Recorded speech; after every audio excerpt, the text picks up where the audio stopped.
நொடி நானும் சுவாசிக்கவில்லை. கடவுள் பார்த்த பக்தன் போலே கையும் காலும் ஓடவில்லை.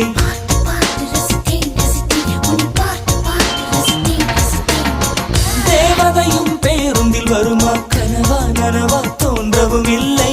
நல்ல வேளை சிறகுகள் இல்லை, நானும் அதனால் நம்பவில்லை. நெற்றி என்ற மேடையிலே ஒற்றை முடியை ஆடவிட்டார்.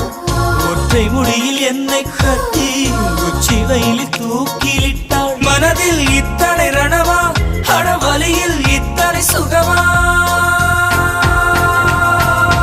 அடடா அடடா அடடா அடடா பார்த்தேன்